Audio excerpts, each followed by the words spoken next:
kickoff? Oh, you are. Cool.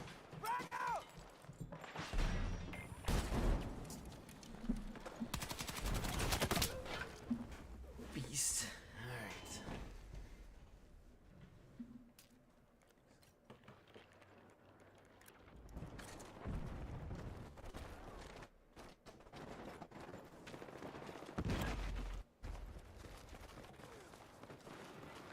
Are you playing 10v10s or? Yep. Can you hear me? Yeah, can you hear me? You good? What's up? Good. It's a bit of a connection issue. Maybe it'll get better now.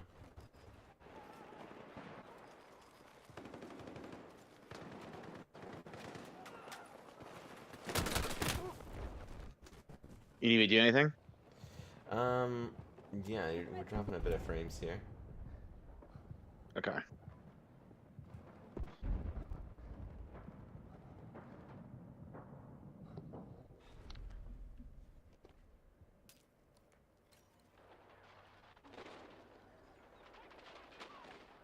We've nearly destroyed objective Alpha.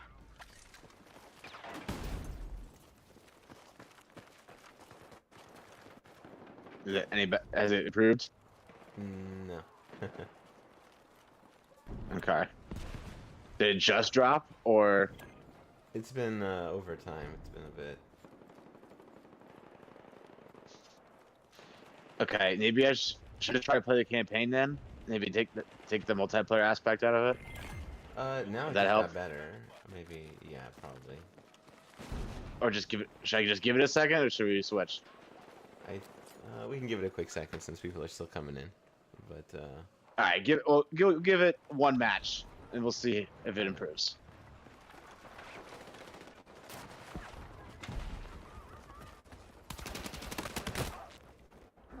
He got me with a defib.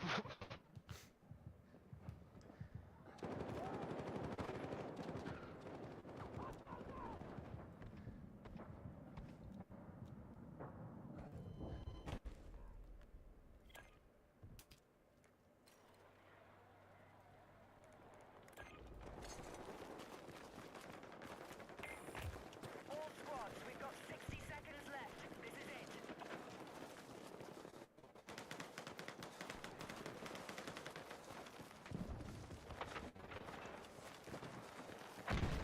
yeah, it's super stuttery. Oh damn. Like, is it worse than last week or something? I think so, actually. Yes. Yes. All right, then I'm gonna quit this game mode. So you think campaign will be better? Probably. Well, I mean, I would assume because it's just me, right? Like it's number of users, right? Breaking up a network. I'd imagine. Let's just try it. See what happens. See, every time I go on Kick, these people just immediately spam bot me. Yeah, go ahead and try the campaign. And have you beaten the campaign before?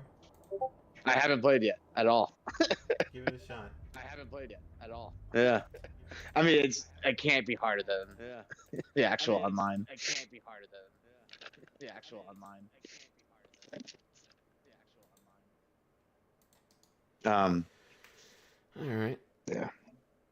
Let's start. Let's talk about the news of the day. So, how are you feeling? We weren't here when we were streaming a little bit on the weekend, but we talked about all the good stuff. We can review or recap because some of it is new and some of it is the same. So, the first thing that's going on is you've got the ping ponging back and forth on the Russian plan. So, what's been going on is that our boys have delivered a plan to the Ukrainians for quote-unquote peace, or depending on how you view it, surrender. And it was very, very Straight into our headline story. favorable to Russia. Absurdly favorable to Russia, like unreasonably favorable to Russia. It involved them like cutting down their military, no NATO, no EU membership. EU membership is important because that's a mutual defense pact as well. And then That's our motto. Force is how we keep the peace. yeah, exactly how we keep the peace. And it also, not just are they surrendering territory that Russia's captured, they have to surrender territory that Russia has yet to capture, which is kind of fucking insane. If you didn't know, the reason that some of this territory they want, the reason they want the Russians to give up some of this, I'm sorry, the Ukrainians to give up certain territories, is because the territories they're requesting are like easily Ukraine's most defensible territories, and that is, well, it just makes it, you know, that much easier to invade if they want to invade. So what do we got going on? What do we have cooking? In short, we've got this issue. We've got this really frustrating issue where they've given this agreement, and it's not 100% clear the origin of where this peace deal came from. Some people view it, so at first it felt like they said it came from the US, then they said it came from Russia, like from Putin's desk himself. And now I'm getting told that like they're ping-ponging it back, and then they're saying, actually no, it did actually come from the U.S. Did not come from Ukraine. And so it's just like, what is going on here? The Ukrainians are being sold out. Basically, that's I think that's the easiest way to put it. I hate to tell you, Chief, but like we're still getting frame drops on this campaign. Okay. Maybe I'll take over gaming, and then you can do the commentary. Sure. Okay. Okay. Give That's me fine. A quick second. Let me pull up Black Mesa, but give me a quick second, everybody.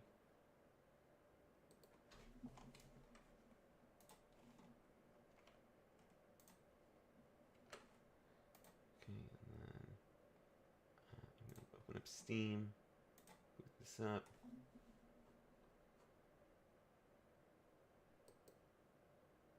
All right. We can go over later on, see what's Yeah, I'll figure it out.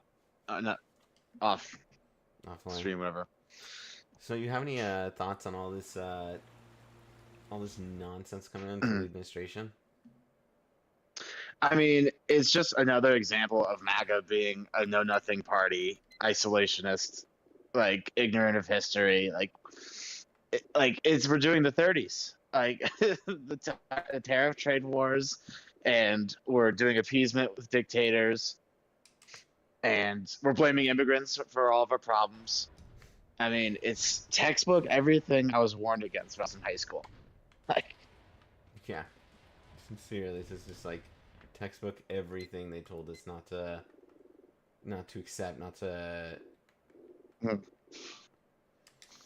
that's on top of all the things that we've been used to for the last 10 years, which is attacks on the free press, like ridiculous attacks on the free press and this racial scapegoating. Like that's, gosh. It's been really frustrating, for sure to watch.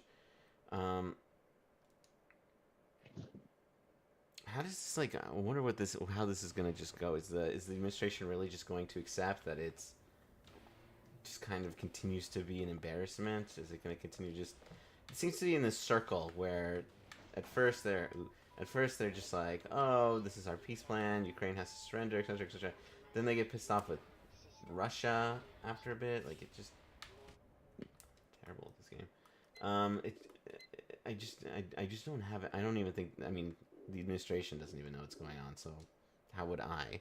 But I'm curious how this is, they just seem to be flailing all the time. Mm-hmm.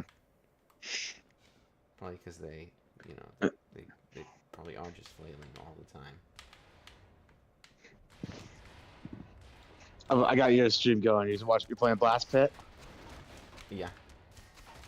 Nice. Yeah, I'm streaming now. I'm playing. So how old is this game? This game, so this is a remake of Half-Life 1, but it's oh right, he told me this. It's a couple of years old. The game itself. I'm enjoying it. It's been a fun stream game. Oh, So you want to talk about MTG? yeah, so we spoke about her a little bit last time. I don't know if there's much else that like we can say about her. She's obviously a little bit cracked, to say the least.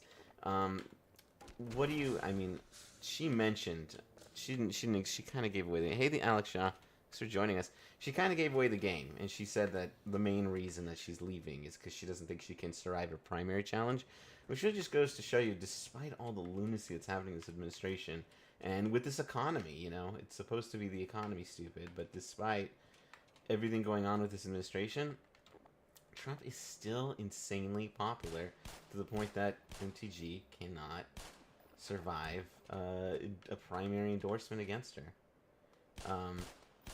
I mean, what would actually? I mean, are we just gonna have to put as? Is it really just gonna have to be Donald Trump dying a natural death that deprograms MAGA? I'm almost kind of concerned that they're not gonna get deprogrammed, because if they get deprogrammed, I mean, who's gonna reprogram them? Like this like New America First movement is far, in my opinion, worse. This Right. The Tucker Carlsons, the Nick Fuenteses of the world, they're just dreadful human beings. And It's even further right. But then the question is, like, do they have someone that has the appeal, or at least the plausible deniability of being extreme that Donald Trump has? Because like so many boomers or casuals don't see Trump as extreme because I guess like maybe it's like some social issues that they don't think he's attacking gay people or whatever. But and whereas like Nick Fuentes and others like do take those more extreme social positions that aren't as widespread. But yeah. So now, man, that's like, I think, I remember being terrified when I found out Trump had won the election, but I just feel like nothing could scare me more than a Tucker Carlson victory. The dude, he literally has a Joker laugh. I don't know if you've ever heard his laugh. Guy's like, yes, I have. Yeah, I've unfortunately consumed a lot of right-wing content, in part because I have a lot of MAGA friends, so I kind of like to anticipate what they're gonna throw at me ahead of time, because I try to try to walk people out of it.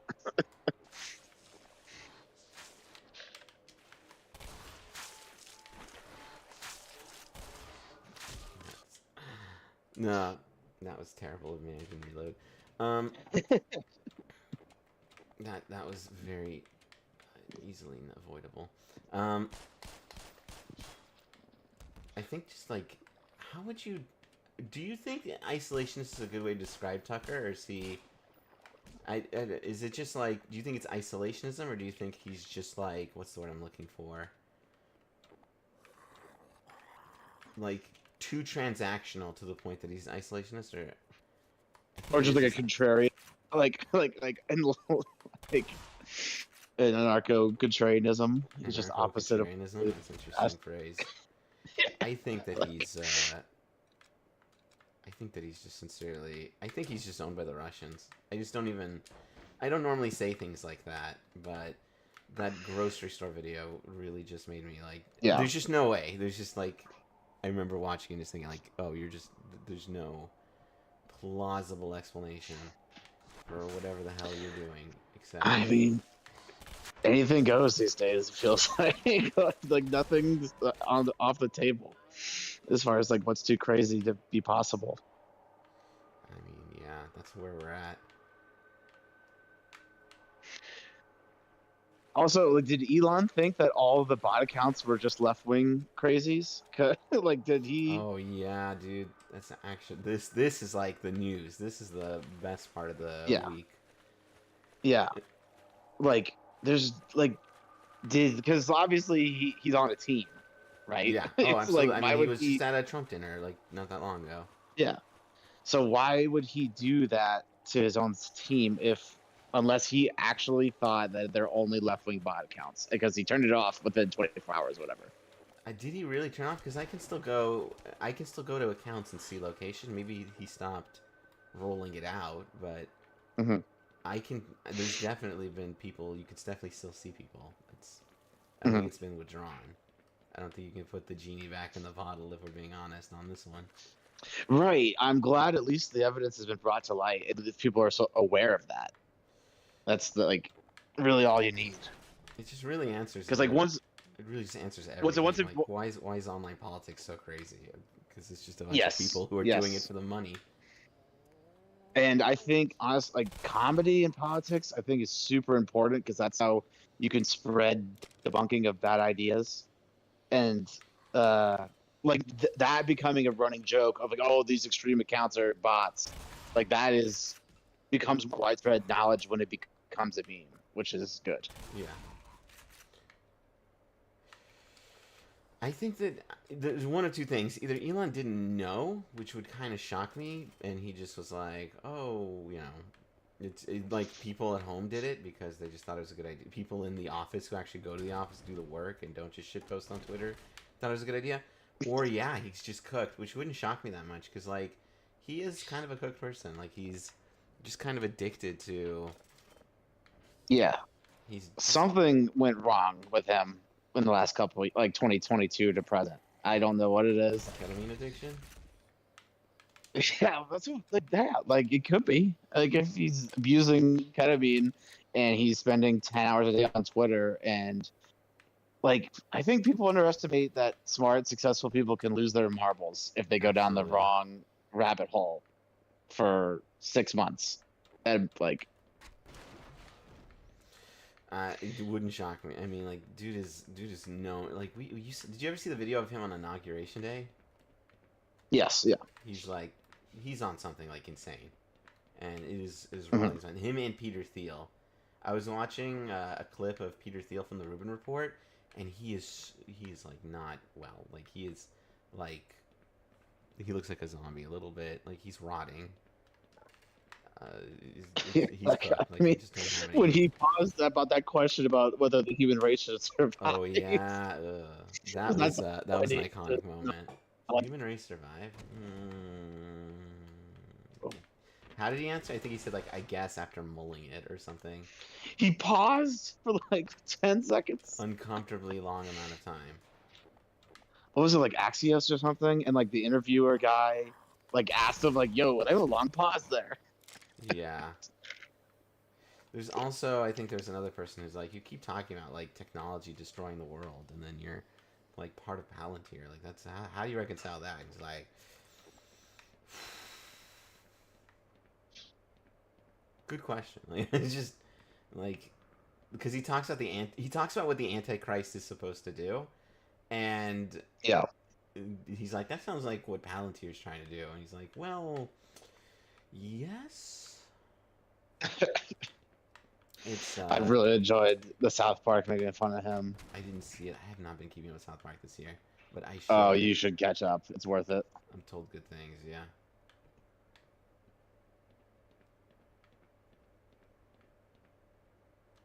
Sure, it's just it's bad for. I'm sure it's got to be weird to be like South Park today when like they have to satirize. Oh,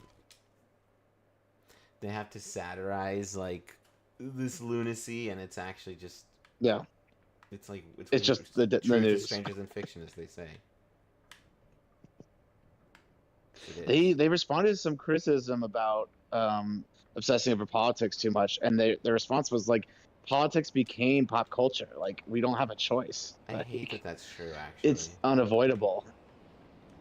I actually hate that that's like 100% true. Yes. Comedy killed like a lot. I'm sorry, politics killed a lot of comedy. If we're being honest here, hmm I'm actually like really annoyed about that. There's a lot of things, a lot of like there's nothing's funny anymore except politics. It's kind of weird, and I'm not a fan hmm of it. Or at least there's nothing as important or like as like society conscious to make fun of. Yeah, it's like back in the day, I feel like people were just like sports guys, and now nobody's like a sports guy. Now everybody Right. talks politics. Like, go back to sports, okay? Like that's have your uninformed opinion there, like not here. I think, well, because like that's like a luxury of having a normal politics, like Obama, Romney, 2012 era. Then yeah, like you don't have to think about it all the time because it's like the stakes aren't as high. I remember, dude, I remember when Mitt Romney made that "binders full of women" comment, and people were Right. like mocking him super hard, even though I thought that comment was totally Yes. fine actually, because he was just That saying, was "I hire so many women that I can yeah. He fill just said it binders." wrong. But then people that became like the misogynistic comment of the year, and that's been like Yeah. blown by. Like he just like Trump called like one of like this woman Miss Piggy or some shit. Hmm. Like actual cooked. And then not only was he, yeah, not only did he get away with it, but his followers pick up his language, adopt it, like Yeah, the worse he almost gets, like the almost worse like his a followers cult, you might say. get. Interesting observation. I would say it's not inaccurate. Fortunately, it's kind of cult-like these days. I actually just rewatched The Darkest Hour Oh, just because it's kind of topical. unfortunately, That's a great movie. that's also not something you want Have to you seen hear, it? but it's true. You know, be like, I was watching a World War II documentary. It's kind of topical. Yeah. Like, Yeah. God, dude, it's like the worst thing you can say, but it is true. I have Right. not. I've wanted to see it for a long time. I heard what's his face, the guy who It's did it. Who? Gary What, Oldman. It's like yeah, the best depiction of Churchill by far. I'm sure it's Um, fantastic. And yeah, and like I said, it touches on all these themes that we've talked about, like isolation. It's the whole appeasement lesson in a movie. Yeah, I don't know how people are like. I just like sometimes I'm watching politics and I just feel like I'm being gaslit 24/7, and that's probably because I am, if we're Mhm. being honest. But like, I just don't understand how like I do this. I make the critical mistake of watching Dave Smith sometimes, and he's constantly just yeah, he's constantly saying like, oh, this is appeasement, or I'm sorry, the opposite, saying like, oh, we're barreling towards World War III and nuclear war, and I'm like, my man, like, you would have let the Nazis win. Like, I just kind of feel that way. Yeah, Like, I just feel like there's that no guy. critical engagement. I haven't touched that stone yet, or whatever, touched that stove yet. But from what I've seen, like tangentially, that is probably bottom of the barrel stuff. What do you is What do you that mean what by you've that? gotten? What do you mean by that? Just like the dumbest ideas and just like the most rewriting of history. He is the biggest rewriter of history. I don't know how he gets away with this like total nonsense of saying like ridiculous things. Like what does he say? He talks about like the World War II revisionism is like actually just disgusting. Hmm. Hey, Joel T Rex, nice to meet you, man. Hey, thanks for joining us on the stream. The rewriting of history that man does is just like, in my opinion, it's terrible to watch. It's terrible to listen to. Like he talks about how Churchill was the biggest villain of World War II. Like, Yes. it's Like, just like insane. it's just like what are we doing here that like could compel you to think that that is like an accurate statement? Like it's just not. It's just Hmm. like, and then he like whenever he gets called on it, he's just like, well, it's a hyperbolic take. Like, okay, well, you're hyperbolically the dumbest person who's ever lived. Like, what are we doing with the word hyperbolic here, my man? Like, that's hyperbolic. Sounds like somebody that knows how to work the algorithm Right. for Or the is crazy. Yeah. or like this is just what I don't know. I feel like I just really wonder if these people are getting paid sincerely. Like it could be algorithm bait. It could absolutely be algorithm bait. But I just really wonder, like, sometimes if these people are like low key schizophrenic, or are low key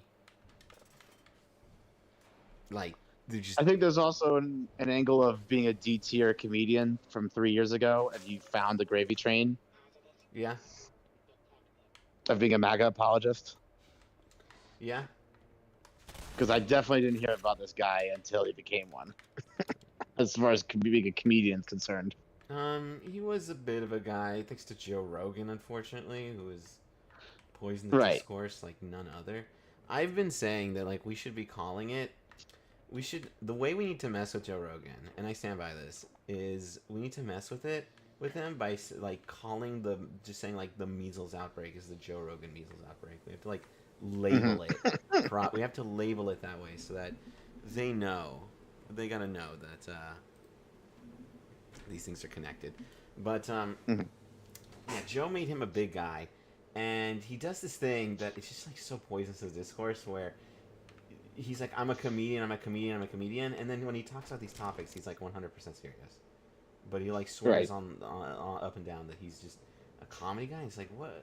You can't do that. Like, is that fair? Actually, yeah. Actually, no. You're 80% and history revisionist, and 20% D tier comedian. Yeah, like D tier, even lower, man.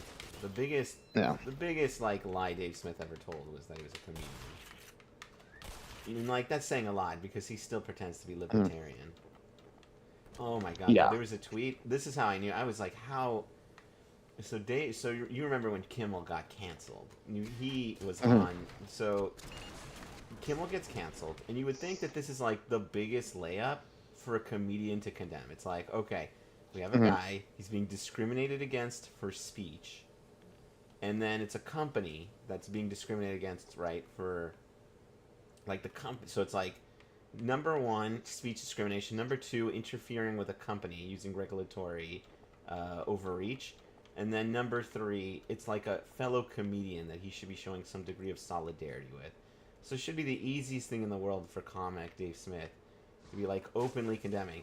And he was just like, no, you don't understand. Jimmy Kimmel is like, this is his words. He was just like, Jimmy Kimmel is, he's a mouthpiece for the regime, for Biden and whatever, so... It's cool that it gets deplatformed. I'm like, my man.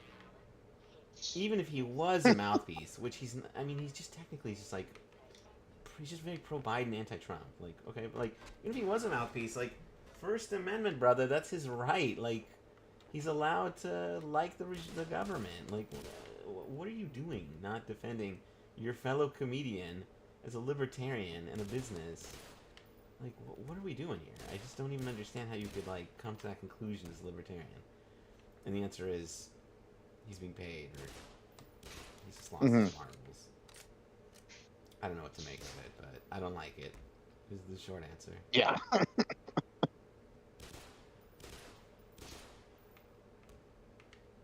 So we're not going to get a jobs, inflation, or GDP report. I heard about that, man. That is just super reassuring. Always a good sign. That's how you know the economy's going well. When the government is keeping Dude, secrets from you. I hate this guy, David Sachs, Who? so much. David, you know who David Sachs is? I don't think so. He's This is really quick.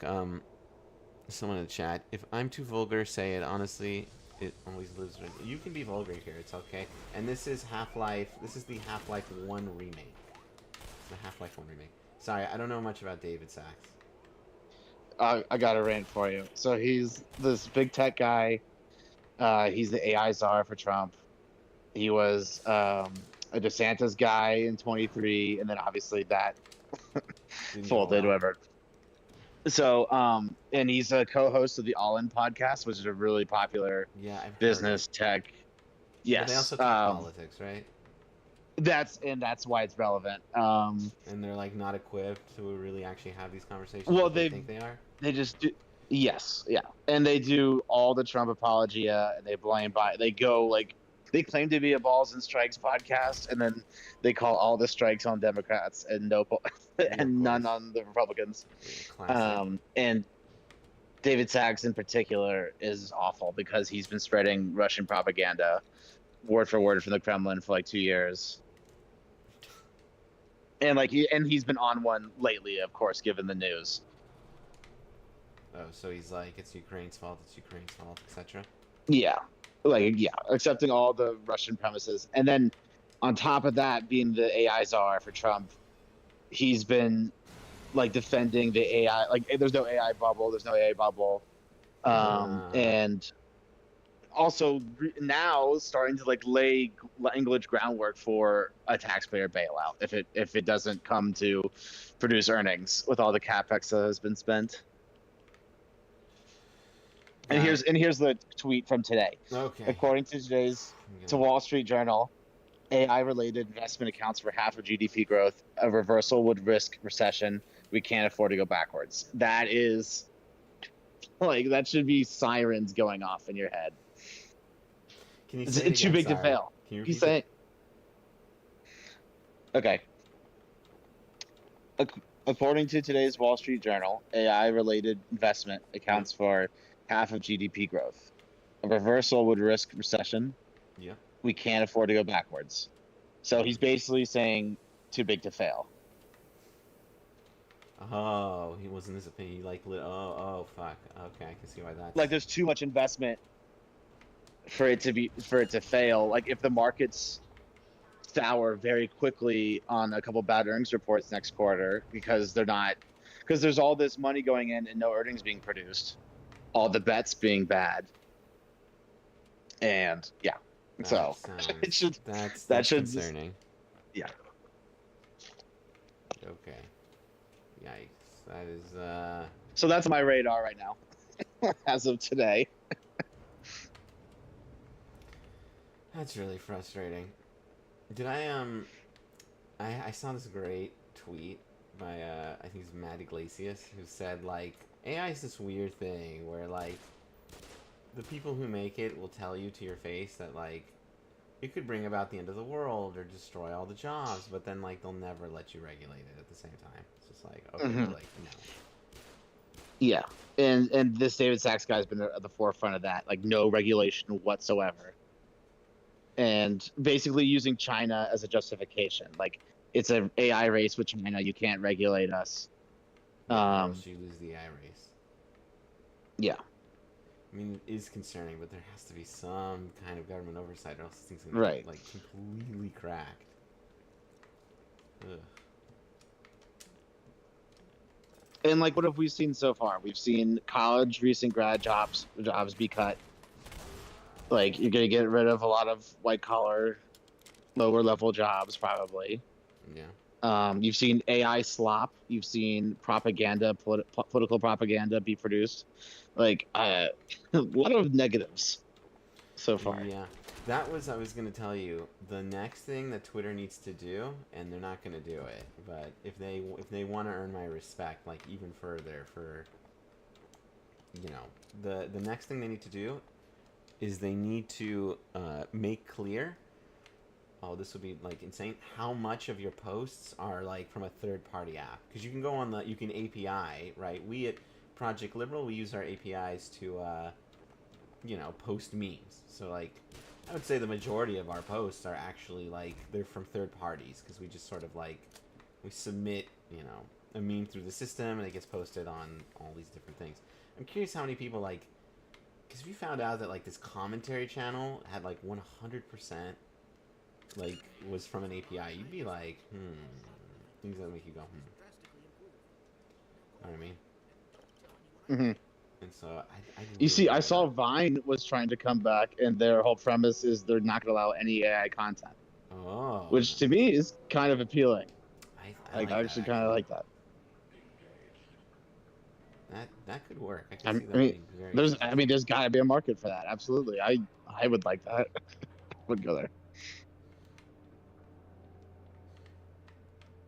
All right. Okay, fine. You have my attention. That's an interesting. I mean, I'll take it, man. I'm ready to get. I'm ready. I Yeah. really don't like. I don't know, man. I don't know if there's the Chinese. The fact that China owns the TikTok is like insane to me. Right. Right. I was talking about this with a friend. Politics, same here. The state gets money, but not the people.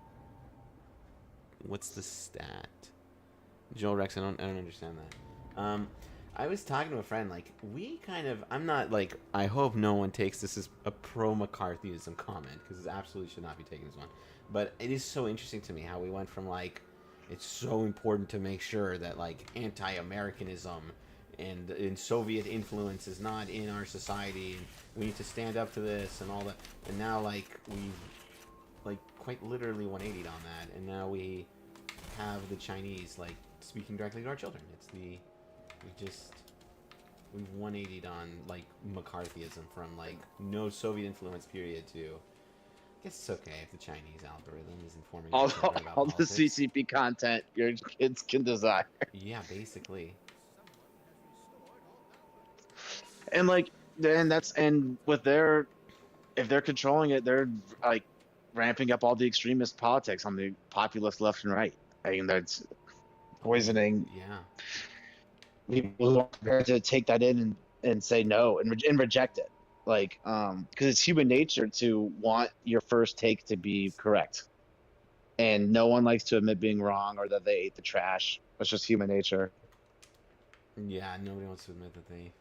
It's part of the. That's part of the reason I've noticed that like I think politics is so whack these days. It's because no one can admit to like being wrong or that they've gotten dumbfounded. It's just no. I'll double down on that on Trump. Man, I don't know how Yeah, like and I don't know how the Trump supporters are gonna like they're gonna have to eat so much crow, and I'm just. Go ahead. What were you gonna say?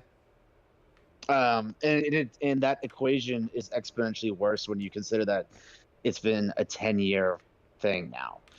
Like, if you were a Trump supporter in 2015 and he lost to Hillary Clinton, like you wouldn't care by 2017 about Donald Trump. Like within, like it would be over. Like who cares? That was old news, whatever. But now you're 10 years deep of looking foolish, and that Yeah. makes it worse. I agree. Ugh.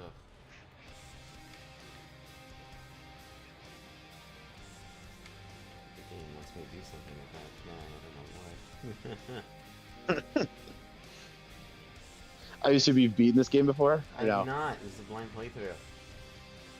Oh wow. I don't know. I don't know. The game is like it just loaded up some like metal, or I don't know if the word is metal, but like it just like some. I want to save it. Like some like electric guitar machine. I don't know what. I don't know what they want me to do here.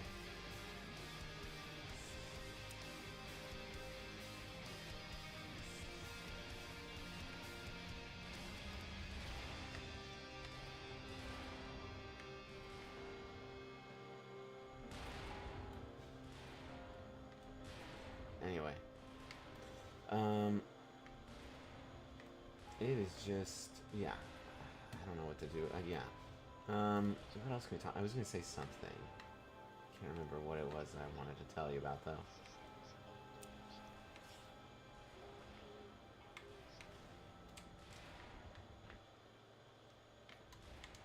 Oh, I just saw there's a Tim Miller Jubilee that just dropped. Oh, Tim Miller. That's really He's good. he's debating 20 Gen Z conservatives. Oh my god, I can't wait to watch that. That's gonna be. He's That's not gonna be. That's not gonna be. Um. I think he's one of Yeah, the everybody stronger hates debaters everyone out there. politics. What were you saying? I think Tim Miller is one of the stronger debaters out there. No, he's definitely gonna put these dudes in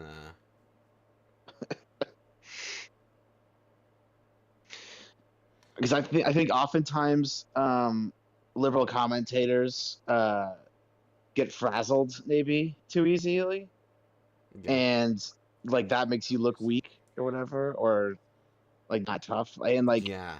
you just have to roll with the punches and just like not like you can't lose your cool. That's what I'm getting at. Absolutely. Yeah, the best debaters are just like those who can roll with it. Like Destiny is always like a really entertaining debater for that reason.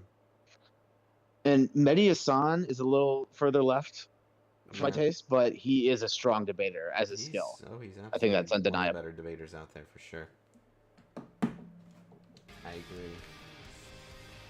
And he also emphasizes this point of you not losing your cool and just drill down on the logical battle in front of you.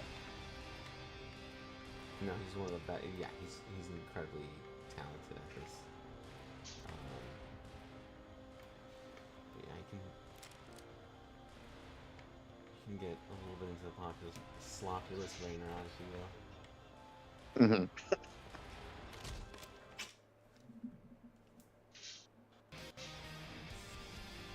Okay, I gotta figure out what I'm doing in this game. You're gonna have to hold up the conversation while I'm trying to figure out what the hell I'm doing. Yeah, I gotcha. So do you have to like throw this grenade at this thing? I don't know. It's like this is like unkillable, and so I have to do something story wise, and it's not clear to me what. I did like the things that are obvious, but now it's playing like this Mhm. metal guitar music, and I don't know what it wants from me now.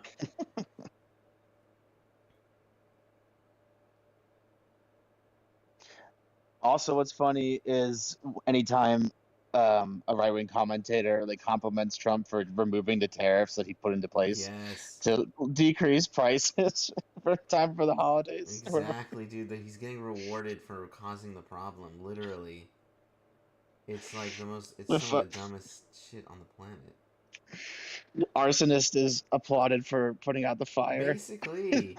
And the hilarious part is like that's supposed to only work when you don't know they started the fire. And we know that he started the fire. So it's like what are we applauding him Mhm. for? I don't get it. It's actually kind of weird to like to be watching this in real time. But like it's all just like I it's all can't. for many people it's a song and dance as we've seen with the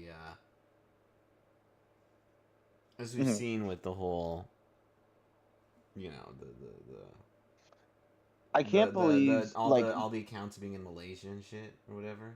yeah, yeah, yeah. I had a funny story. I was Like watching two people debate. mhm. I was watching two people debate, and one was taking the pro-Israel position, and then one was like was impersonating an IDF soldier, and the other one was impersonating a person who's on the ground in Gaza, and they were debating the whole bombings and the war, and then their accounts got revealed, and what's the ultimate meme? One of them is the guy from the IDF soldier is actually from India, and the the dude from the guy in Gaza, quote unquote Gaza, is Yeah. actually is Pakistani. So like the hilarious thing is not just that they're impersonating, but it's why you guys have your own geopolitical conflict to be bitching about. Like why are you don't if you guys want to fight each other, you don't need to like impersonate people to do that. You guys can just like go at Right. each other's throats like God intended. Well, I was reading something. I think I think it was Wall Street Journal or something, but like the monthly income or yeah for like Nigeria, Malaysia, whatever, like is like a couple $100s. I mean, Yeah. this is like the profit machine. If you live in those places, this is economic opportunity. Not only that, It's I don't know if you a lot of people don't. Nigeria wasn't on my radar, but it should have been. And the reason that it should have been is it is an English speaking country. It's an English speaking country because of the British colonized it right, once upon a right. time. So everyone there speaks English like as fluently as we do. So like, it's actually very easy for them to get away with this because it's just it is Mhm. them. Yeah, I mean, shit posting on Twitter is a much easier job, Whatever the unfortunately. fuck they're doing right now, yeah. But also, if we like zoom out, like the timeline of all this problem, I mean, I remember in the 2019 Democratic primary, like when our side was debating like what ideology, which candidate to go with, that like I was shocked with how many people were further to the left of like Obama, Yeah. especially on young people, like just based on like likes numbers and retweets numbers, whatever. I was like, I know that there's a product like a more progressive left out there, but to this size, like outside of like Berkeley and Yeah. Brooklyn, like there's no way. And I think this has been a 5+ year problem on obviously on both ends. Um, and plus like the defund the police saga. That never has a slogan fallen flatter than that one. Yes. That one is, and we're still like held to it. I remember when AOC went down that path, and I was like, oh boy, that's Yes. just not gonna work Yes. for us at all. And that's always been a problem with the progressives is that they don't encounter a far left position that they won't go along with. Like, come on.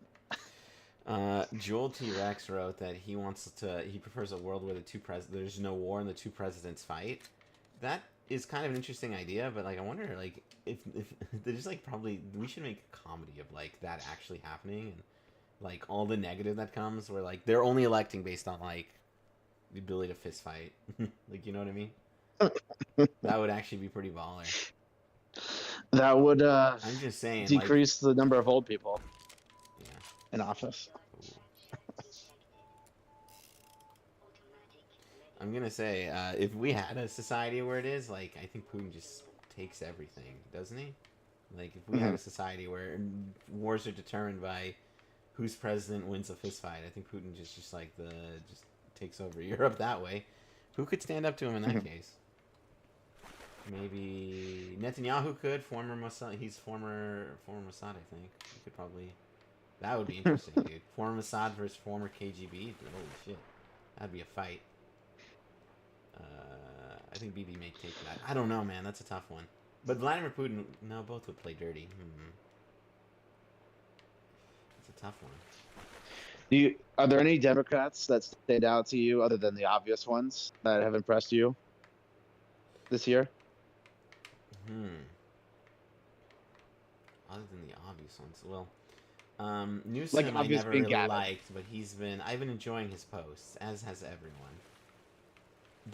The best part about Newsom's post is like how many Republicans are just like, why is he posting like this?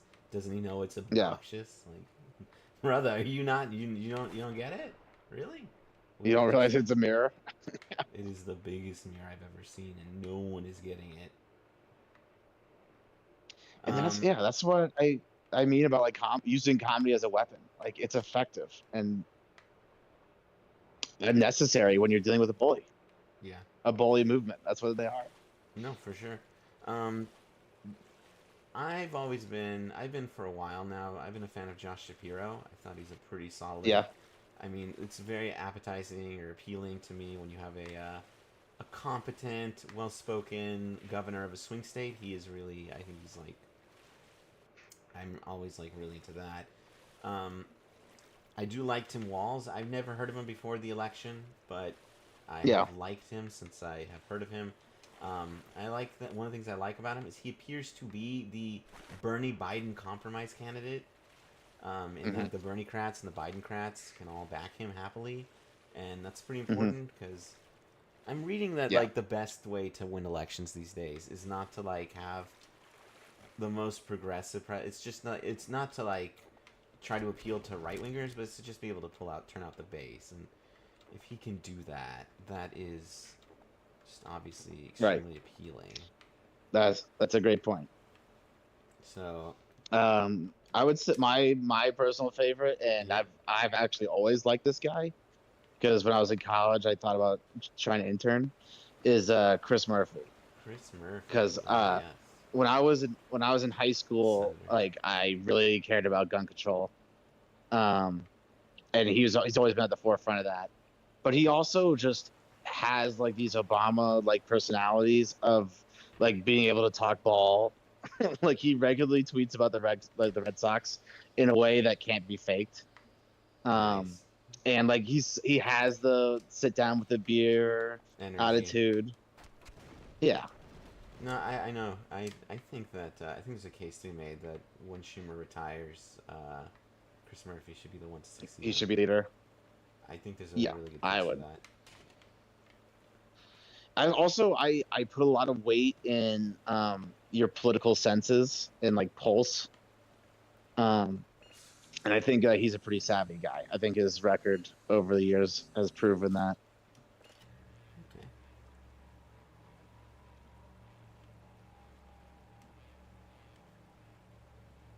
Also, Ossoff has really risen up the charts. I think.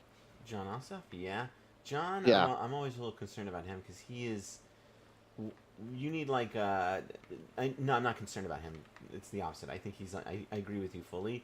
I think that he's very capable. The one thing that's like it's always number one is concerning when you have someone who can like can win a swing state seat, and if they're like a speaker or something, like you don't necessarily want them to you if if they can win a swing state seat, you don't necessarily want them to be president. You want them to hold down that seat.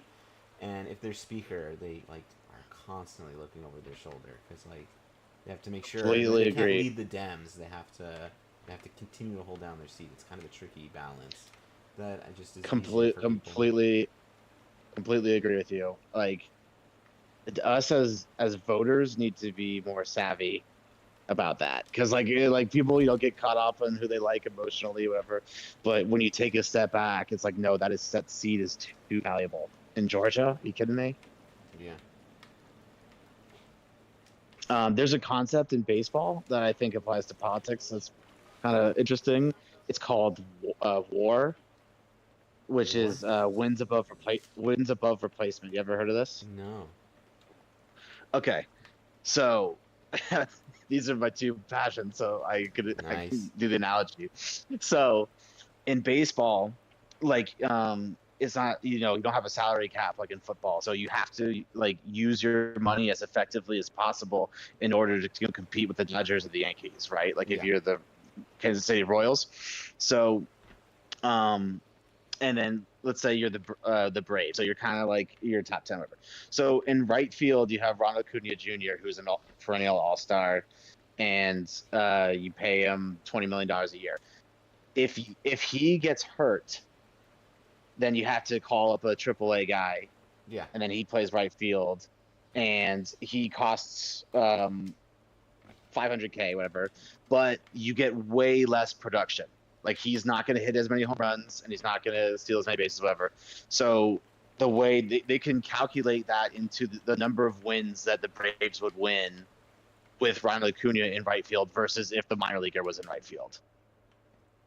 Like they can quantify that value. Yeah. So, and the way this applies to politics is that Joe Manchin is the war god. Yeah. Because Joe Manchin was the best, as a senator in West Virginia, his wins above replacement is ungodly because his Yes. replacement is going to be a MAGA freak. Yeah. It's not just a light red seat he was holding; it's a crimson red seat. Yes, Yeah. and the progressives just do not. Yes. My like. They don't. rubric Progressives of don't life understand is- this. Yeah. Sorry. Go finish, please. Yeah, the progressives just don't understand this concept. But go ahead. Fully. My like rule of thumb is if you like trashed Manchin, you didn't understand anything in politics. Like if you didn't Right. understand why Manchin operated the way that he did. Like, Manchin's why like isn't Joe bonus. Manchin voting with AOC? It's some Like, what? insane question. Bro, like, it's just how do you expose yourself as an amateur in like 5 seconds? True. That is amateur hour. Politically.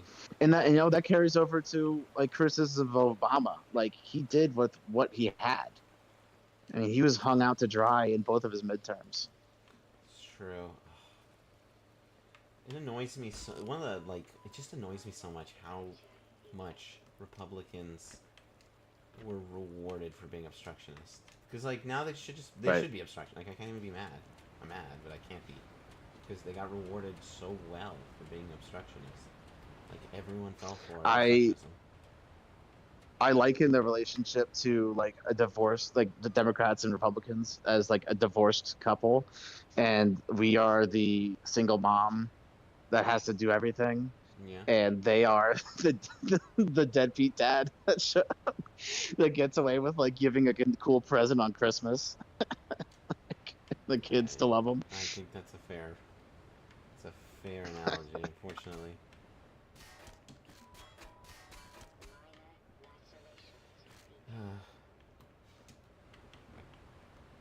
But yeah, Ossoff and Warnock are both also great wins above replacement Democrats, Yeah. and yeah, they're just too valuable to have.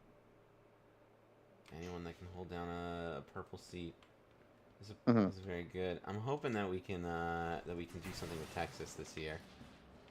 The John Corn. Mhm. I wonder. That's always been the North Star they're trying to get. Blue Texas, purple Texas. I mean, yeah, right. I think Georgia is more realistic, and it's becoming more like the Atlanta growth in the Atlanta suburbs is real. Yeah. I'd like to hope so. But here, okay, What's the Here's a ultimate political meme? Yeah, go question. for it. In the Senate race in Texas, like, so there's Tallarico, who's the hot thing, whatever. Yeah, But he's like the I would he's be the Trish dude, interested. right? Yeah, but I would be interested in the theory of you ran Colin Hallred last time. If you rerun the same guy, you kind of build off of the name brand that you created. Like, is that not a better starting position than the brand new guy? I don't know. That's a I think great that's up for debate. question. I don't know, man, because like you got someone like sometimes like I just feel like some people are they got it and they don't got it. Like I like Beto O'Rourke as a person. I just don't know if he's got what Mhm. it takes to win. Like I just like he just I just don't know. Like I'm not sure if he's like the guy. If you know what I'm saying. And so I will say another one of my rules is that I don't want to knock people that try difficult challenges. that's fair. And Beto, man, you were playing on expert mode, Yeah, trying to win in Texas. yeah. And It was Colin tough. Allred, he has the football player background. He codes like it. He looks like a tough guy. I mean, before I knew who James Tallarico was, I would have said just run Colin Allred back again and try to build on what you had. But I don't know. There's good arguments that I don't know. I think it's actually the kind of ultimate meme is I think it's gonna ultimately come down to who they're running against more than anything else. I think they're going to Mm-hmm. like it's the Ken. You heard about the Ken Paxton versus John Cornyn kind of like Right, the debacle opponent thing. matters too. So The opponent matters too. Like in the good case, and Georgia is a good example because last time was Herschel Walker. Like he like clearly is suffering from CTE, and yeah, like he was off his rocker. that guy was a Um, little bit cooked. Yeah, I remember that. which and if they had just run standard white guy Republican the fall, maybe they would have won it. Yeah. That guy was insane. I remember there was like 100 lies Mhm. that dude was telling. That guy was a little bit. That guy was brain fried. Bro, he held up a fake officer badge at the debate. How did he do that? Like, how do you? Is that like a? I think he probably just went to a Walmart. I don't know, or a Spirit Halloween.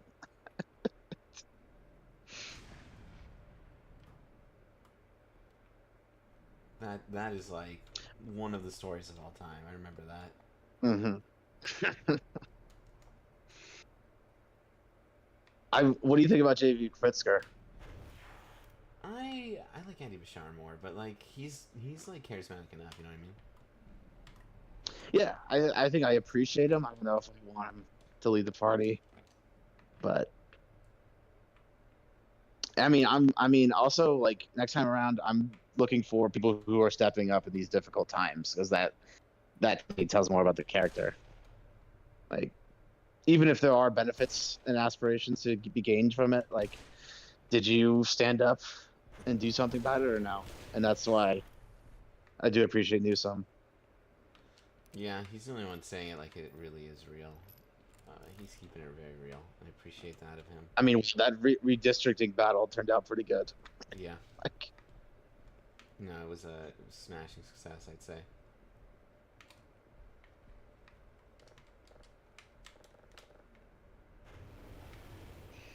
this is a boss fight. I think so. I don't know what I don't know. I don't know if I'm supposed to shoot or I'm supposed to run from it. To be honest with you, I think I'm supposed to run from it. I could be wrong. Mm-hmm. It doesn't look like I'm able to hurt it right now. We'll see. Oh, did you see that Jake Sherman, the Punchbowl News guy? He was saying that other House Republicans might retire in wake of Oh MTG yeah. It means he's sinking because shit. they feel useless. Like they're being abused by the White House, and they also have no power. They have power. They choose not to have power. Right, right. They have a lot of power, actually. Oh my God, that Bill Cassidy, the senator from Louisiana, the doctor, and he took a pinky promise from RFK, like on the vaccines, and then like Mm, Lucy with the football just got absolutely bamboozled immediately. Like, I yeah, mean, what an idiot! that's like, how could you take a It's fucking insane. pinky Like, how promise? do you not see that coming? You've seen the behavior of these guys over and over again. They are dishonest to their core. They're all grifters. Did you? Speaking of which, I think there's like some controversy because they approved some pesticide that Yeah, is PFAS actually. chemical. Do you know anything about this Yeah. besides like what? Because I just know Um, like what little yeah, I it's read. like a forever chemical, and it's something that we've been trying to regulate out. I haven't dug too much deep into it, but it's in like it can be in vegetables. So yeah, so much for Baja.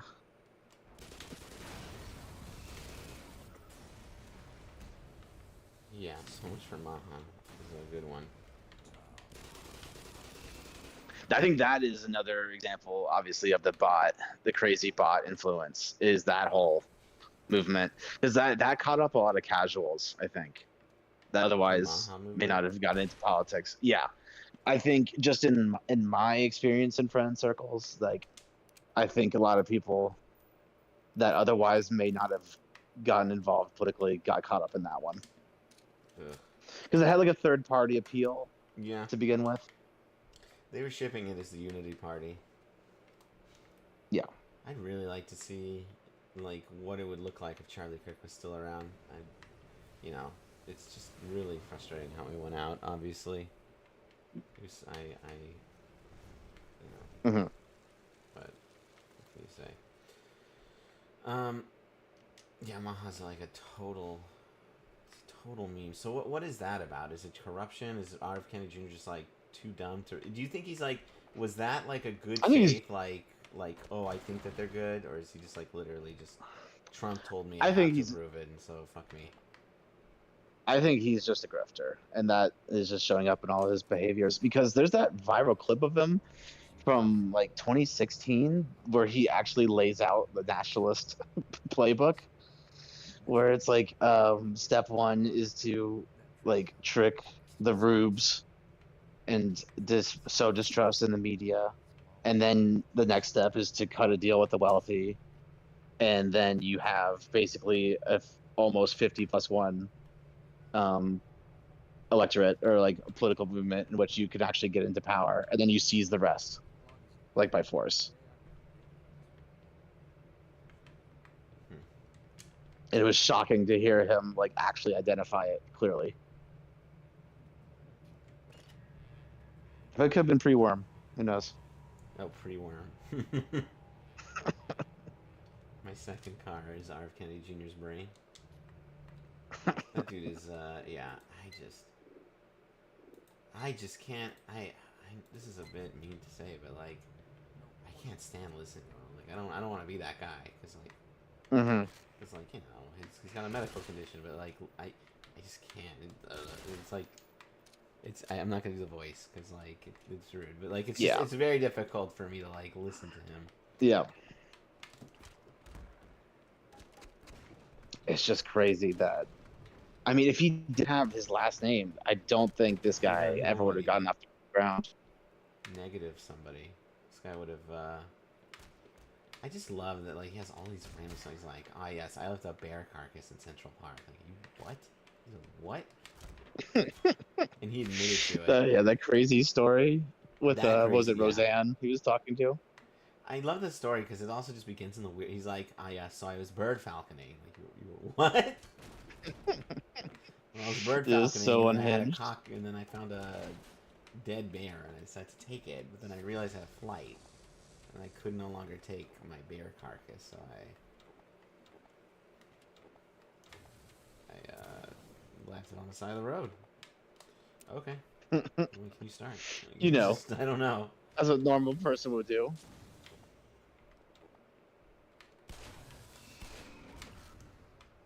yeah, that story was just like, that story was fun.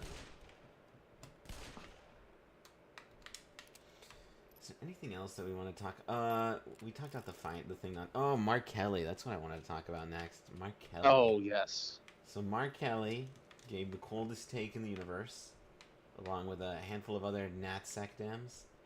NatSec stands for National Security Dems. There's a contingent of Dems called National Security Dems who come from some sort of military background or public service background, so they're called NatSec Dems. They had said that you, as an officer, if you are in the military, you have an obligation to not uphold or listen to illegal orders. This is what we in the business call no duh. That is like not debatable. that is true.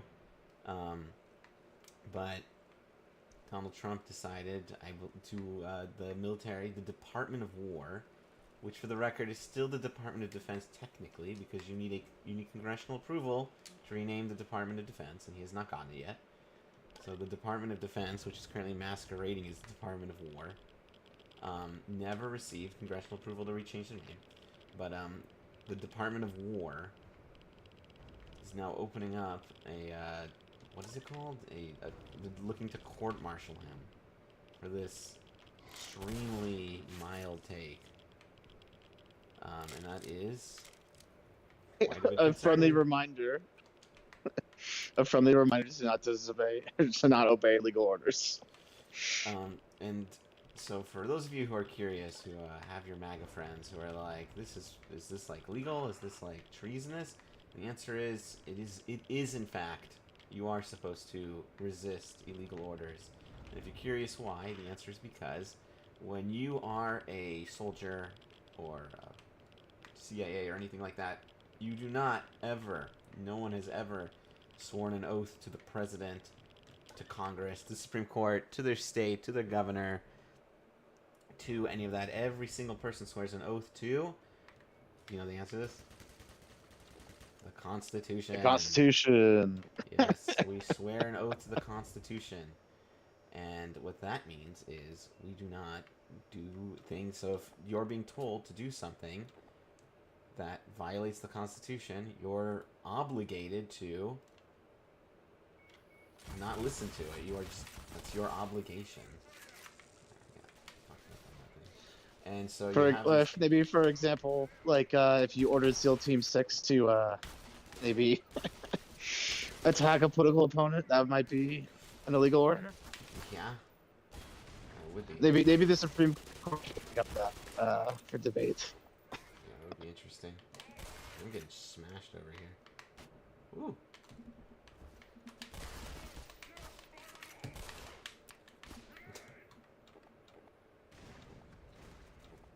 Effectively, the constitutional law equivalent of green means go, red means stop.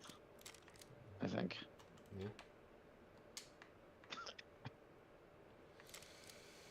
Yeah. So anyway, Trump is trying to now. They're looking at court-martialing him, which is, for the record, very cooked.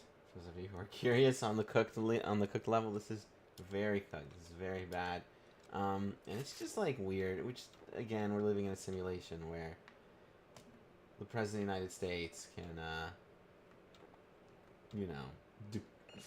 rename the Department of Defense Department of War, then declare war on the city of Chicago, and then,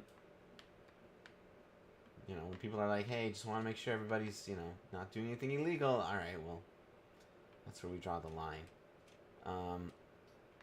Yeah, it is Civics can be difficult for some people, unfortunately. That's a problem. That's the President of the United States specifically. Yeah. Or how about Doge, R.I.P. Oh my god, dude. How do we go this far without talking about the realist? The undeniable genius that is Elon Musk. Yeah, the realist is gone. So Doge is officially done. It's just they've wrapped up operations, and I don't.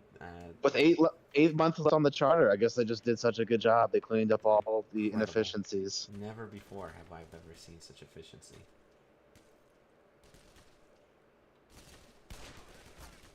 All the soft power has been erased, and those welfare queen African children.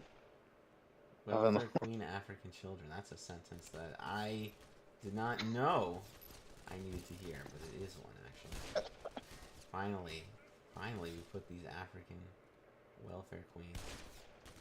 But we can bail out the Javier Malay and all those financial bets that were placed on that country. We could do that though. I mean, what are we supposed to do with money? What are their faces? What are they called? Oh fuck me. Shit. I'm cooked. What are they called? Local farmers are really upset by it because they were enjoying the cost of beef, but now, you know, it's not been good for the American people. So Trump is learning. Will the American farmers learn their lesson? Probably doubtful, unfortunately. Like, because the apparently, like, in a choice between selling their soybeans and stopping the one soybeans, right, and stopping the one trans volleyball player in Pennsylvania, the they one choose the trans latter. volleyball player. I think we've made our priorities. I have my priorities, and that is the one trans player. That one person. Yeah, we got him. Dude, the biggest like black pill of the election for me was when Joe Biden saved the Teamsters pensions and he got rewarded for it. He got a big thank you in the form of them coddling Trump. Like that is just triggering, dude. I would be, if I was Biden, I'd be just like, all right, we're done. Dude, how many decades of evidence do they need to know which team they're on? Apparently, at least one more.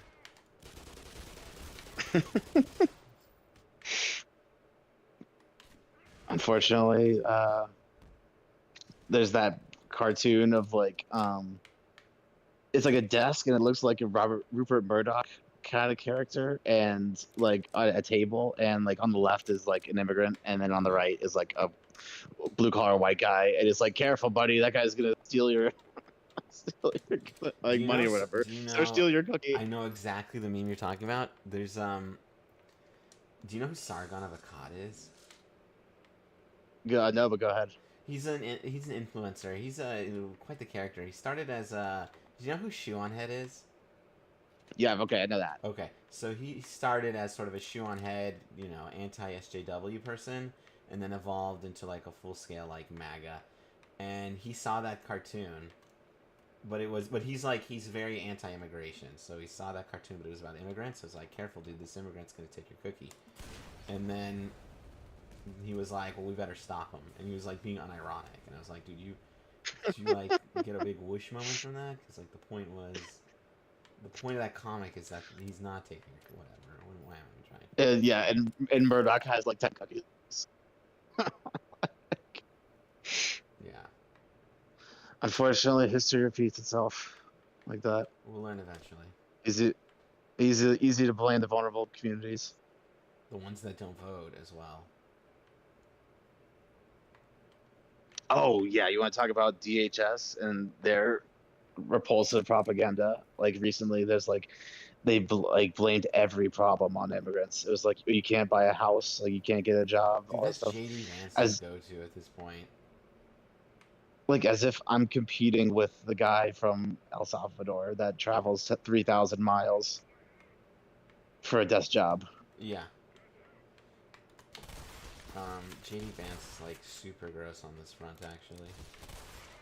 Yeah, because I think it's your rhetoric, and then the other part of the equation is how smart are you actually? And unfortunately, he is an Ivy League bright person, and he knows exactly what he's doing. That's a fundamentally worse person than MTG, I think. Like, who's maybe just genuinely crazy or whatever. Some people, I don't know, sometimes I wonder if MTG is actually crazy or if she just pretends to be crazy. It wouldn't shock me either way. At least a hybrid of dumb and crazy. Like we know that JD Vance isn't dumb. Yeah. Like you're handed this Ivy League education, and you get in the network with all these rich guys, and what do you do with it? You hurt people. It's awful. Yeah.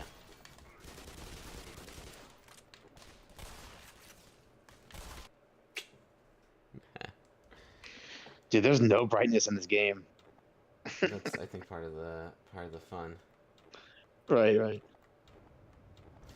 And like anytime you have, I've noticed this is like the new way to do like politics, is you just stick to message whatever that message is. So like whenever JD Vance is whenever JD Vance has like an opinion he has to grapple with, or like a failure, he's just like, ah, yes, the immigrants. Like that's his immediate go-to. Mm-hmm. And whenever like, and it's not to compare the two, but I've noticed it's just like the way it's done. Because like whenever you have anything to say about Zoran Mondani, like he's just like, you ask him a question, he's immediately just like, well, you see, affordability. Like, the dude doesn't know how to talk about anything else besides that. And I don't mean to say, again, I'm not saying that to say that they're like equatable, but I'm just saying like that's like the new way to do politics now. Is to just stick on script, find your buzzword, and just repeat it endlessly, and until you win. And honestly, it works because I think it makes you look consistent. Mm-hmm. Just keep hitting on it. How long do you think until the left turns on Mamdani? Probably already. I don't know. I'm sure people are. Over under 5 months? Yeah, 6 months. I'm really wondering how it's going to affect like Graham Plattner's or not presidency. How it's going to affect his election, because he's going to be whatever. Like Mamdani's going to be the guy. You know, people are going to look at him as being part of the same movement as Mamdani. So if Mamdani does super well, he's going to do well, and if he doesn't. Although Trump, in of course amazing fashion, kind of defanged him by like gushing over the guy. It has been that was kind of That's weird. Friday. I don't know if I should be like, a lot of people are like, I was expecting this. I couldn't tell if I don't really know how to feel about it. It's just so weird to watch. Right. I'm just saying that like all these right wing attacks on Mamdani kind of fall flat now when the leader of their movement wants to hang out with them. Yeah. And like admitted that he would live in New York still. I mean, the Mamdani, he is definitely talented. He's a good communicator. Probably a little further left in policy than we would like. And maybe some irresponsible rhetoric on like Israel Palestine. But I mean, I think we've seen AOC improve a lot in her time in Congress. Like year 1, year 2, AOC I really didn't like. But then during the Biden presidency, she learned how to become a team player. Yeah, I agree that she's gotten better in her rhetoric and her delivery.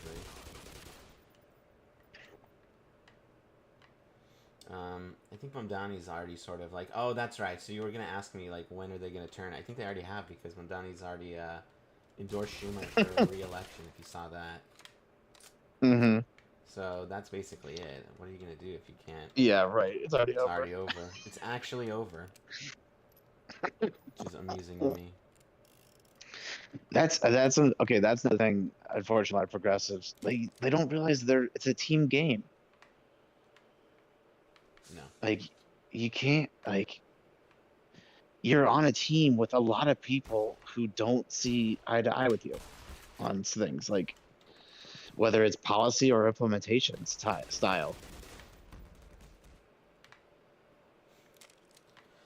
I don't know what I'm going to do this 2020. I don't know what I'm going to do the next election, because I feel like I'm going to have to beg progressives to vote again, and I really don't have the energy for that. After this last election, it really just is so frustrating to hear people just be like, oh, yes. I'm both sides same. Both sides same. I'm hoping, yeah, that's the most toxic take on the internet, and that's been going on since 2019. Like I said, within our own primary. I hope that we are starting to see a down cycle in populism. I think that Twitter bot thing exposure was maybe important in that story. I know. Um, I hope so. and also losing to Trump a second time, I think maybe will help make people be sick of that both sides attitude. I'm really hoping so. Because you just look really stupid if you said both sides same Yeah, it's the worst a thing year on the ago. internet. But it's part of the it's part of the depression campaign that, like, you know, people do. This is how, by the way, Russia gets away with a lot of their rhetoric. You don't The Russian shill does not never defends Russia, but they will say, Hmm. you know, Ukraine is also bad and Iraq war is bad. Thanks, Dave Smith. Like that's his go-to. Just Iraq war equals bad. Oh, speaking of Dave Smith, I know we were talking about him earlier, but we got another thing to talk about. Did you see that Candace Hmm. did you see her, like, schizophrenia? Hmm. So Candace Hmm. Owens is on the internet now, and she's basically saying that um, the French. So because Macron is so upset that she called his wife transgender. Apparently, Macron has hired a spy alongside an Israeli spy to murder Candace Owens. And so she's like convinced of this, and Dave Smith is like, "OMG! Like, wow, I can't believe it! Like, it is either falling for this, like, bait, which bait used to be believable, but it's like either falling for the most obvious bait, or he's just like he's drama farming. I wish I knew. I wish we could just ask him, but he'll never admit to it. But, like, something's going on. And I just wish I could go up to Candace and just be like, "Look, Candace, I want you to know that, like, if the Mossad is after you, you're not gonna find out about it. Okay, just for the record, like, they are not sloppy. They are not sloppy in their execution. Like, if they're coming after you, it's time to start making peace with whatever, you know, with God or whatever. Like, you're not gonna get the opportunity to, like, to realize it. But I think, unironic, like, I've been in. And for the record, the guy I'm talking to, Rob over here, is the originator of the. You are the originator of the What is it called? The, like, oh god, it's Which the meme? grifter one. The, like, lying to Oh, audience. the XY axis of Yes. left right crazy and People have been liking it, and it's been really frustrating. Not in a good way. It's been frustrating because, yeah. there's been, like, we just got through Hassan Piker, and there's, like, Hmm. legit split. People don't know if he's genuine or lying to audience. I had to go with lying to audience, but, I like, I was split on it too. I don't know. yeah. So everybody's just Because, like, I think he's smart enough to know that he's doing propaganda, but he does have crazy takes, and I feel like he genuinely believes. It's a tough call. The only thing I know is that the x-axis is far left. yeah. That's Who's next up on the list? what? Who's next up on the list Who's today? We did Tucker Carlson. Ooh. Yeah, that one is. I guess top right corner. I actually think I went bottom. I think I go bottom right. I think he's, like, genuinely lost his. Well, no, actually, you might be right. Like I said, he really made a big mistake with the Russian bread video. I just can't. No one in good faith. I can't in good faith believe that he's not lying to audience after the Russian bread video. I think he knows. And remember 2020, there was those text messages from him talking to Fox News executives about, Yeah. hey, I know this is bullshit, but we have to do it for ratings. Yeah. So he fully knew he's He was lying. lying to audience. Yeah. No, you're correct. You might actually have it So correct. I think that's, yeah. Top right might be what we have to go with. We'll see what the audience decides. You can go on X and vote. Vote for who you think where if you think Tucker Carlson is genuinely schizo and insane, or if he's lying to audience. You know who's after that? Whoever I select, I normally go left, right, left, right, left, right. I think I'll do Cenk Uygur after that. Ooh, that's an interesting one. Yeah, that will be there's a lot of The, interesting the, ones. the The only horseshoe one- guys are tough. The what? They said the horseshoe guys are tough to Horseshoe place. guys are tough. Only person I think there was a lot of confidence on was Tim Pool.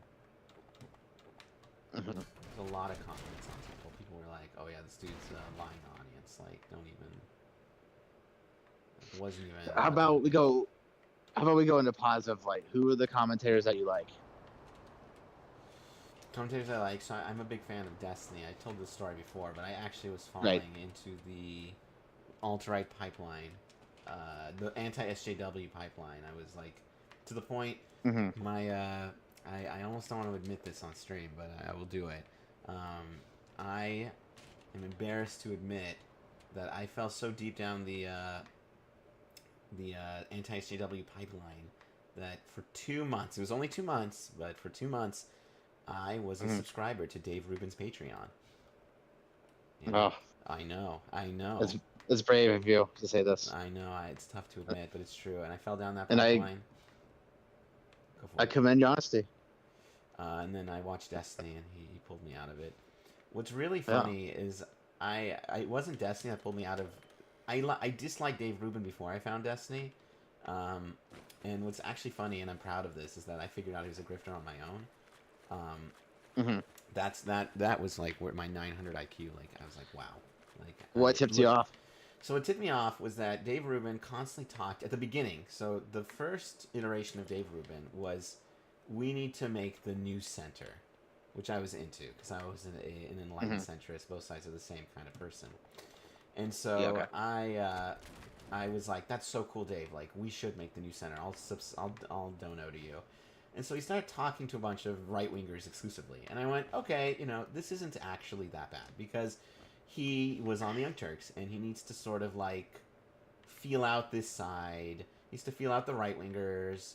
And once he's done feeling out the right-wingers, he'll join he'll start, like, he'll find, like, the logical right, and then he'll find the logical left, and then, we'll be good. And that was my take on it.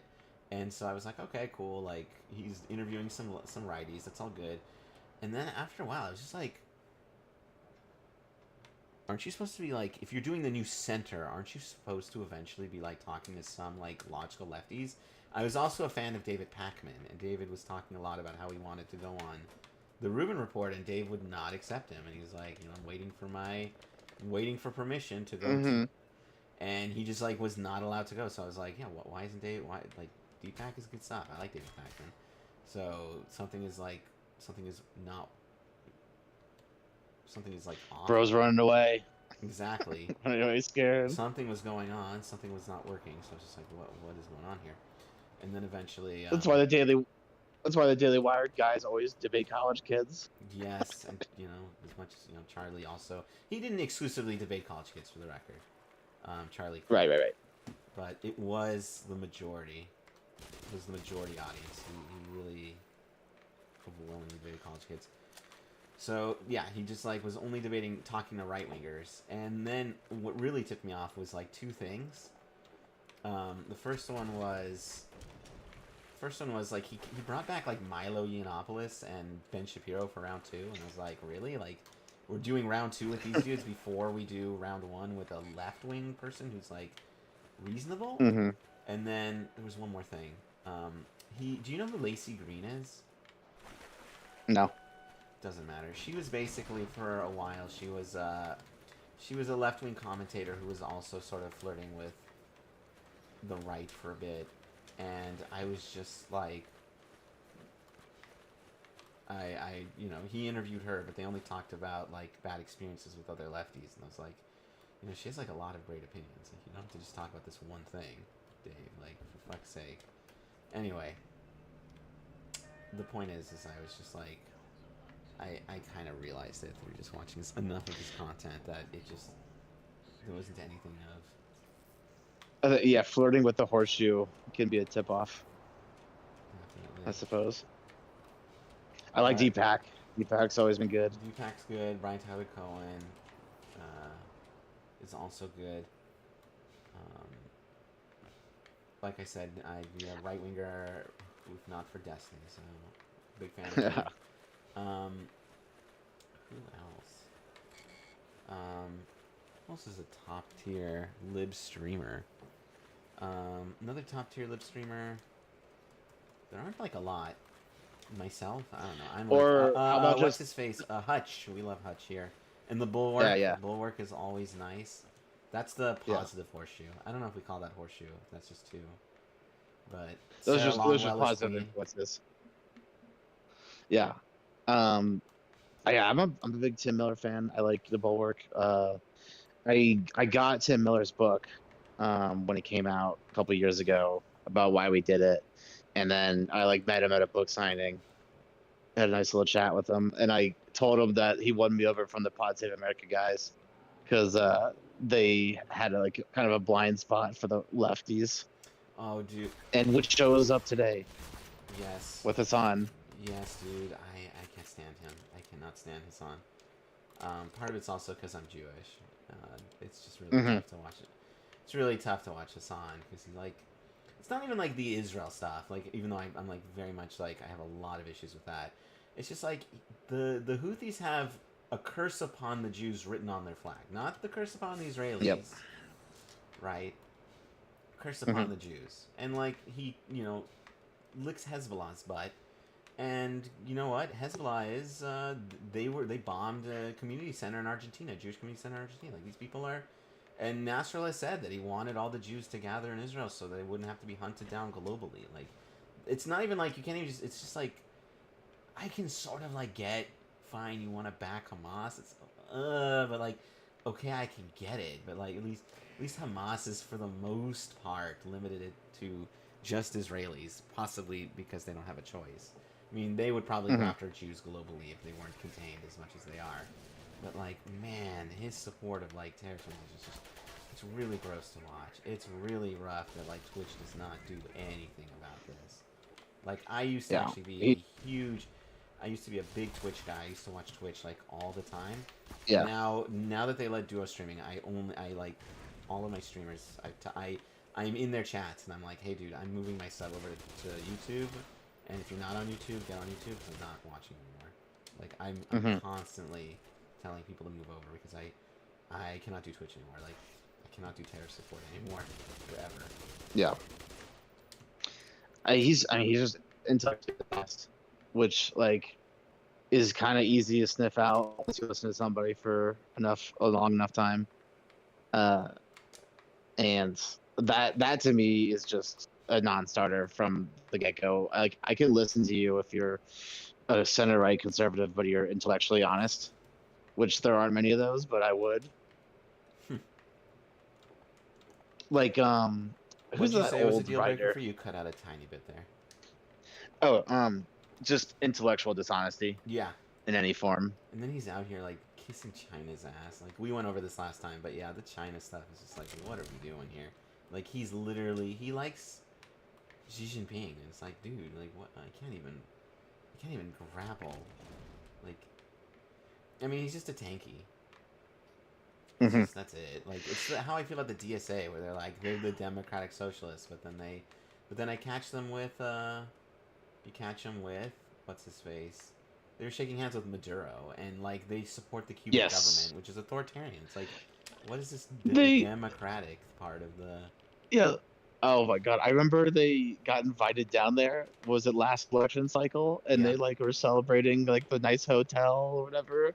Like this is useful idiot textbook it's not just useful example. idiot. One. The really thing that like drives me up the wall about this is that these people. It's not just that they're useful idiots. It's that they have the audacity to like go after people who support Israel for doing arguably the same thing. Like people will do this thing where they'll like they'll go to Israel and they'll show Yeah. off like the beaches of Tel Aviv, which are nice, and they'll talk about how nice Israel is to like visit. Okay, cool. But then like they go like, oh, this is propaganda. You're not showing the real side of Israel. You're showing the good side, the whitewash. Okay, fine. You want to make that argument. You can make that argument, but then it's like, well, hold on, look at this really cool hotel in Venezuela. It's like, what are you doing here, Chief? Is everyone at the hotel? Like, it's just, oh my god, dude, I do not like the AI in this game. I can see why people call this the inferior Half-Life, for the record. Oh right. This is definitely not as good as Half-Life 2 in my estimation. I would say my pathway to liberalism was right out of the gates with Obama. I've been a card-carrying lib since Ever since the Obama. 2012 election.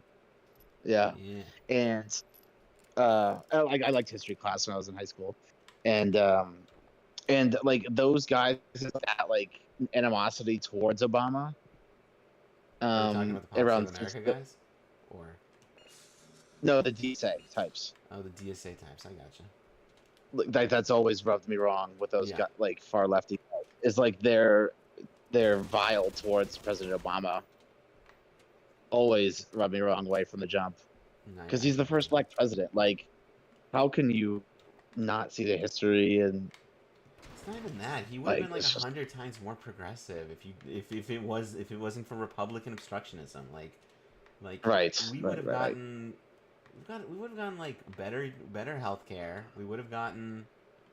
I mean, how many amazing things we got? We probably would have gotten like a child tax credit, like maternity leave, which is so overdue in this country. Like, it's just so difficult to watch people fall for that. Yeah, it's the political illiteracy of their criticism. Absolutely. It's like they're dunking on them because they think they're smart, but they actually don't understand the problem. That's real. Powder that makes you say real. Mm-hmm.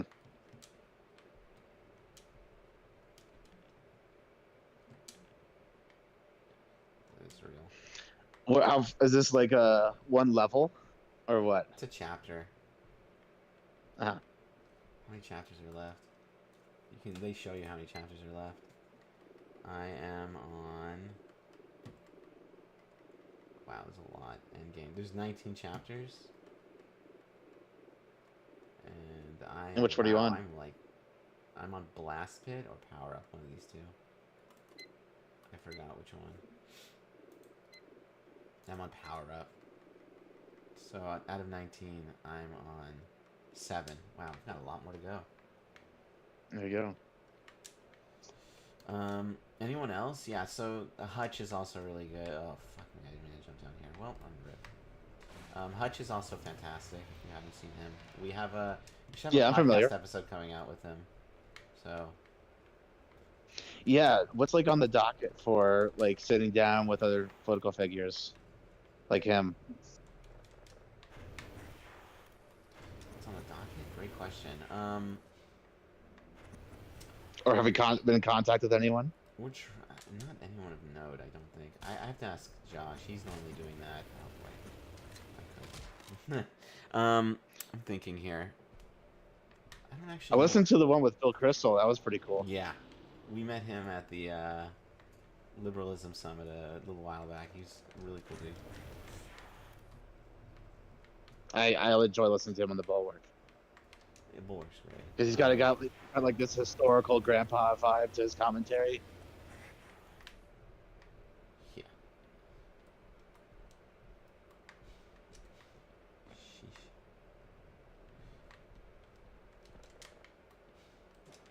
I don't think I know Josh is working on other people for the interviews, so we're gonna. Man, I'm really cooked in this. All right, so I gotta figure out what I'm doing. Probably not that way. Yeah, it's my first time playing. For those of you, by the way, if you know what to do, I'm not like one of those people. You can just shout it out in the chat. Please. Spare me the misery of. I feel like gunning him down is the wrong answer. There's something I'm supposed to do here on this control panel, but it's not clear what that is. Mm-hmm.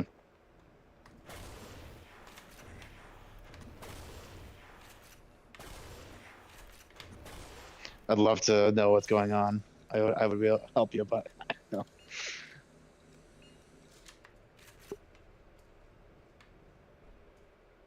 I'm more of a Star Wars Battlefront guy. Oh, there you go. Do you like any Star Wars games? Do I like any Star Wars games? I Just random played the question. what is it called? The one with the redhead? Oh, just Fallen Order. Yes. Love that game. And then also the sequel Survivor, also fantastic. Um, and then they'll have a third one going out soon, a couple of years. Oh, got him. Oh yeah. Speaking of Star Wars and liberalism, have you seen Andor? No. It's a good segue. Have you seen Andor? I have not. I should. I have Disney Plus, but I have not. Dude, you gotta get on that. It's lip pilled. It is, dude. You should, when you're done, you should listen to the interviews with the director Tony Gilroy because he is a he is very knowledgeable. We'll put it that way. And he's very awake to the authoritarian threat in front of us, and it's the themes in the show. Nice. I might just. He's a fascinating interview. All right, I'll check it out. I'm into it. Yeah. I'm into. I like Star Wars. I like And I mean, popular dude, things. that's the core of Star Wars with George Lucas. Like Standing up. the whole prequels is the fall of democracy. This is how democracy dies, with thunderous applause. Yeah. It's a banger line. He was by the way. teaching 12-year-old boys like about how democracy falls in the movie critics. I didn't see it. Ripped him to shreds. Now who's laughing? Yeah. No, he was The- really, the opening- he was a lot better at like making Star Wars shows than like people get credit for. Clearly. Yeah. The opening crawl of Phantom Menace talks about trade wars and tariffs. Oh yeah, The taxation you're of right. trade wars. That's actually. Dude was ahead of his time. Yeah, I mean, the Empire is based off Nazi Germany, but also based on like us in Vietnam, and the rebels are based on the American Revolutionaries, and yeah, like the Viet Cong, like elements of those Oh, groups. was it? I didn't know that. I didn't know it was about the Viet Cong. It's interesting. Yeah, I mean, a ragtag group of rebels versus an almighty empire. That makes sense. Looking back on Lots it. of, lots of examples throughout history. True. What else? Have you ever seen the show Bluey by any chance or heard of it? I'm somewhat familiar. The only reason I bring it up is because I have a kid, so I know Bluey, but I just think it's Mhm. just this one part of Bluey that's so adorable where they talk about promises. They talk about like making promises and keeping them. Oh, Mhm. And what's super cute about it is that there's a moment where they're like lying to each other, or they're using promises in sort of a manipulative fashion to like get people to agree to promise things that they wouldn't have agreed to otherwise. And what's so funny, what's really cute is that the mother goes, promises are not like they do not exist to mess with people. Promises are there to make society work, basically. And she says that without promises, nothing works. Like we wouldn't have power lines, we wouldn't have libraries, we wouldn't have schools, we wouldn't have hospitals, we wouldn't have anything without people trusting each other and not using promises in a manipulative fashion. And I was like, oh my god, this is some lip-pilled shit. Like, Societal trust, yeah. yeah. I mean, that's a big thing. Trust in your institutions is a cornerstone of liberalism. If you do not have that, you're not going to have liberalism. And so it's one of the reasons why these people are just so. It's not just like, if you there's some things that you can do that are just to me are like so heinous. Where if you're just like, I don't know, I'm on next chapter. If you're like shit posting on the internet, but like if you're spreading misinformation and conspiracy theories, it's just so cancerous to our society. Like eventually we won't have power lines. If you continue to spread conspiracy theories about Charlie Kirk getting killed or whatever, it's insane. By the way, did you see Candace Owens? This isn't new, but it was a few weeks old. But Candace Owens said that Charlie Kirk told her to like came to her Yes. in a dream and was like, not avenge me, but like, please find out what's going on or something like that. She's like, yes, Charlie. God, dude, I can't like, dude, it must be like, I hope he can't see what's going on. Like, that's got to be the most. Yep. Like, he's got one of his friends is like outright like leaking a ton of his text messages, like basically like self-aggrandizing over his corpse, and then you have like you got like Tucker Carlson over here, who he stood up for quite a bit, is now like interviewing Nick Fuentes and saying like, oh yeah, he's got some good ideas, and like it's just like what, whoa, like I feel like, man, Yep. Leopards ate their face. yeah, dude, it's you know, it's kind of also weird because it makes Charlie Kirk kind of feel like a moderating force a little bit. So now Tucker can go talk to. Yeah. I got another Lucas like liberalism in Star Wars is Anakin's fall is, or Yoda says about like anger and fear. Yeah. Like fear leads to anger, anger leads to hate, anger leads to suffering, and so like fear of the other, being like immigrants or another racial scapegoat, like help justify atrocities. That's interesting. Whether it's the Japanese internment camps, for example. I remember Order 33 or whatever was based on Japanese internment. Order 66. That Yep. one. Yep. It actually exactly. has the same number. Like whatever executive order put them Right. in, it's the same one. Lucas used. It the was same number. 66. Yeah. Yeah. I mean, Lucas was a history buff, legitimately. Lucas was like legitimately like goated at like he gets a lot of shit Yes. for the prequels, but he was like legitimately goated for a Yes. lot of how the prequels ended up going or how the whole story went. Right. He I mean, it's like when you dip a celery into ranch so that your kid will eat it. Like that is the history lesson wrapped into Star Wars like skins Yeah, with lightsabers and stuff. that's a good analogy. Yeah, I agree.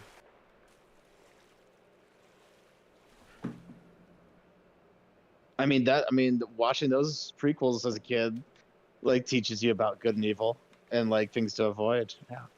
Yeah. Dude, this is dark. What Holy is dark? Your screen. Oh, You're like in a sewer. yeah. I think I'm playing at the right light though, because like when I flash the light, I can see, but I don't know. It's a horror game.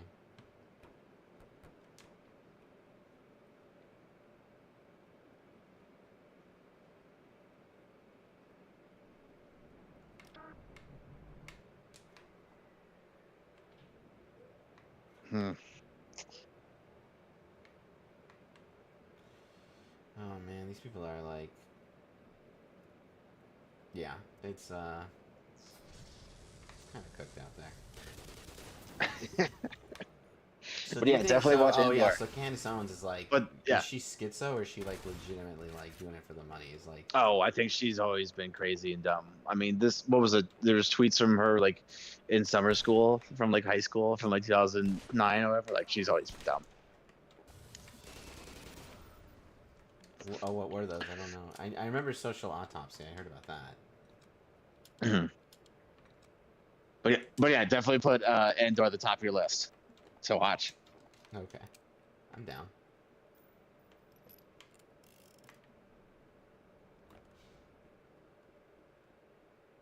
And now you got a good gun. Yeah, I found some good guns.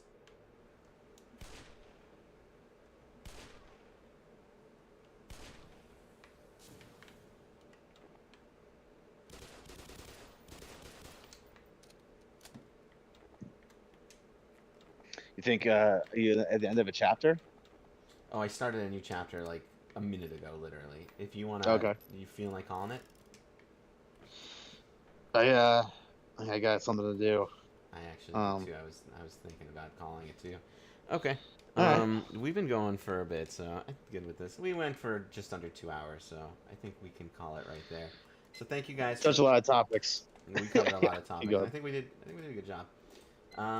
So everyone who's watching, thank you guys for following and watching. Please follow if you want to. If you want to join these conversations, by the way, just for the record, Rob, who's been talking in the background, he just kind of like messaged me and just asked to volunteer, and now he makes us memes and he does these conversations. So if you're interested in like joining these conversations, you got something to say, you can be anonymous. That's totally cool, as long as you're chill and you wanna contribute to the conversation. You can join the channel.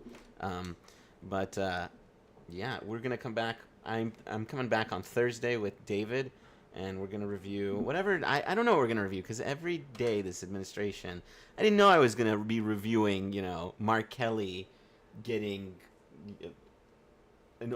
potentially court-martialed for telling the soldiers to follow the Constitution. But here we are. So if you're interested, we're gonna be talking about whatever the heck happens between now and Thursday. So I'll see you all on Thursday. Thank you guys for following or coming or just listening in or AFKing at the computer. Just, hey, thanks for participating in the chat.